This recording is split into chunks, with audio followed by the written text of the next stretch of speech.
Hello everyone, welcome to our YouTube channel No Homeopathy and yes Samriddhi Sharma is here to guide you. और आज की video में आपसे chapter 8 जो है स्टुअर्ट क्लोज फिलोसॉफी का that is susceptibility reaction and immunity उसको मैं आपसे डिस्कस करूँगी। तो ये तीनों टर्म में ही पूरा चैप्टर का सार है, समरी है इन तीनों टर्म में ही।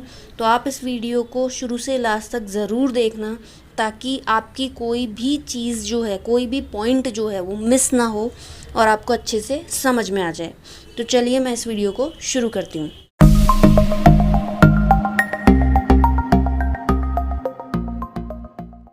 तो सबसे पहले आप यहाँ पे देखो कि ससेप्टिबिलिटी, रिएक्शन और इम्यूनिटी, इन तीनों का मतलब आपको पता होना चाहिए कि इनका मतलब होता क्या है।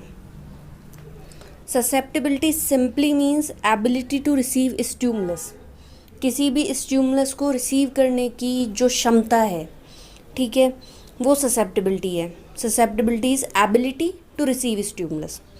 लेकिन जहाँ पे रिएक्शन हो गया रिसीविंग के बाद, वो रिएक्शन है, ठीक है।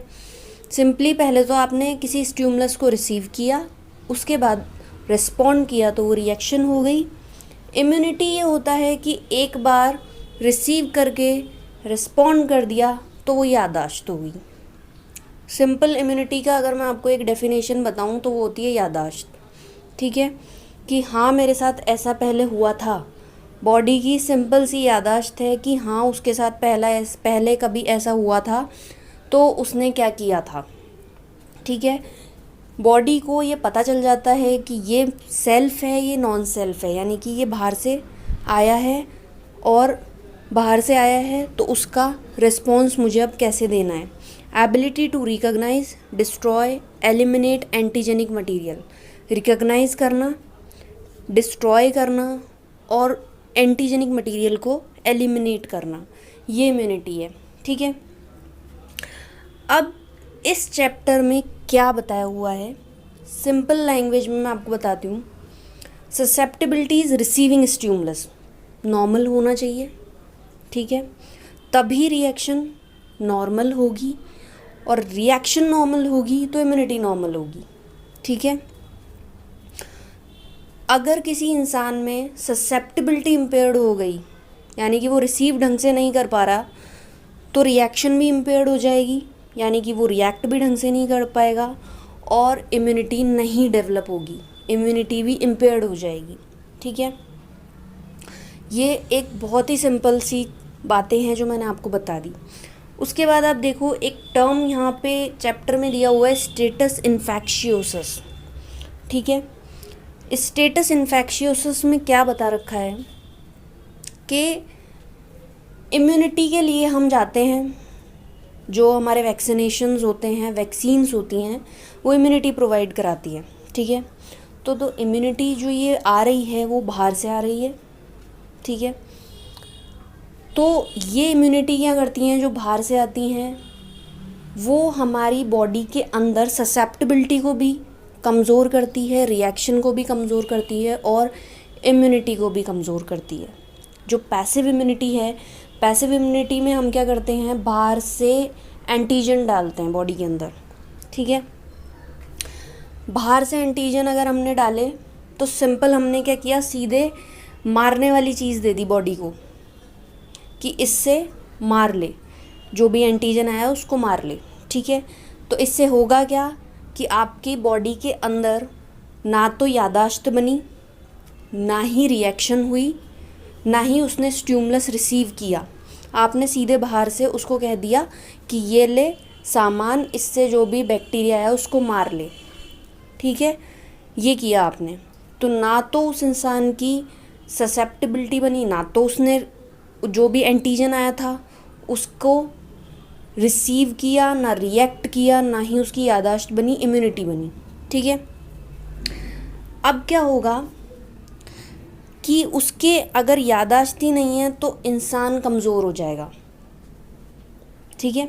तो स्टेटस इन्फेक्शियोसस में यही है कि आपने बाहर से प्रिपेयर्ड जो एंटीबॉडी थी वो किसी इंसान की बॉडी के अंदर डाल दी, ठीक है, जो बैक्टीरिसिडल थी, बैक्टीरियोलाइटिक थी, है ना, लेकिन आपने उसके बाहर से एंटीबॉडी डाल दी तो ना तो वो बैक्टीरियोसिडिल रही ना बैक्टीरियोलाइटिक रही। ठीक है,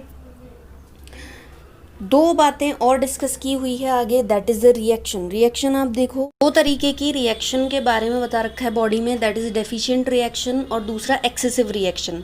अब डेफिशिएंट रिएक्शन का मतलब क्या है कि ससेप्टिबिलिटी कम है, तभी ससेप्टिबिलिटी कम होगी तभी तो रिएक्शन कम होगी। ठीक है, तो रिएक्शन कम है तो ससेप्टिबिलिटी कम है। अब ये किन लोगों में होती है?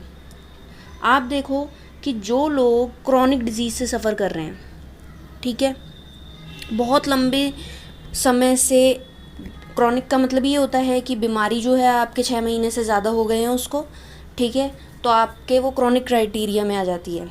अगर कोई बीमारी है उसको 6 महीने से ज़्यादा हो गए हैं, वो क्रॉनिक बन गई है, तो ऑब्वियसली बॉडी क्या करेगी, उसको रिस्पॉन्स देना कम कर देगी और उन्हीं सिम्टम्स को मरीज़ क्या करता है, ध्यान देना बंद कर देता है, because it becomes a part of their life, part of their life style, और उन सिम्टम्स को वो हैबिचुअल हो जाता है।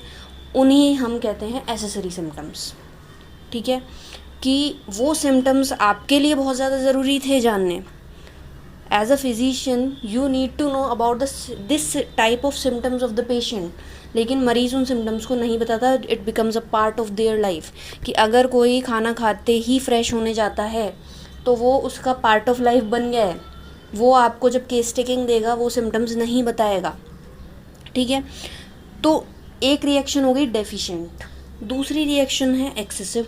एक्सेसिव रिएक्शन का मतलब ससेप्टिबिलिटी इज़ वेरी हाई। ठीक है, मरीज़ जो है हाइपर सेंसिटिव है, जहाँ पे आप देखोगे कि थोड़ा सा भी आप दवाई दोगे एग्रवेशन शो करेगा, रेमेडी दोगे एग्रवेशन शो करेगा।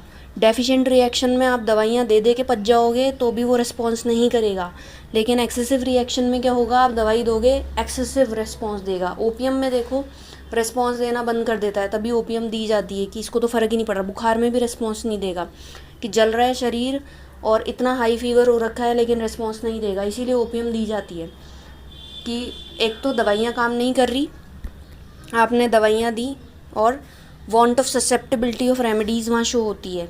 ठीक है, दवाइयाँ दे रहे हो रिस्पॉन्स नहीं कर रहा, तो डेफिशिएंट रिएक्शन। एक आप दवाई दे रहे हो बहुत भयंकर रिस्पॉन्स शो कर रहा है, मतलब हर चीज़ में आपको एग्रवेशन दे रहा है वो, तो it is excessive reaction. Last में एक तरीके की इम्यूनिटी को डिस्कस किया हुआ है, दैट इज़ स्प्यूरियस इम्यूनिटी, जिसके बारे में मैं आपको बता चुकी हूँ पहले ही। स्प्यूरियस इम्यूनिटी क्या होता है, आप क्रूड पैथोलॉजिकल प्रोडक्ट बॉडी के अंदर इनोकुलेट करा देते हो।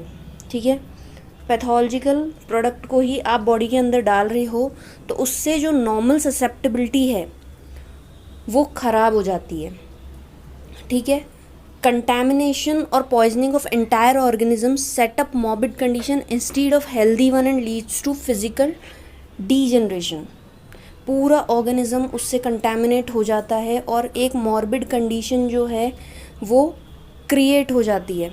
ठीक है, instead of the healthy one and leads to physical degeneration. जैसा कि मैं आपसे डिस्कस कर चुकी हूँ कि अगर आपने पैसिव इम्यूनिटी किसी को दे दी, प्रिपेयर्ड एंटीबॉडीज़ बॉडी के अंदर डाल दी, तो उससे सिंपली होगा क्या कि वो जो इंसान है उसकी ससेप्टिबिलिटी भी काम नहीं आई, ना ही उसका रिएक्शन बॉडी का काम में आया, ना ही उसमें इम्यूनिटी डेवलप हुई। तो definitely it is going to create a morbid condition in the person instead of the healthy one and leads to the degeneration of the organism.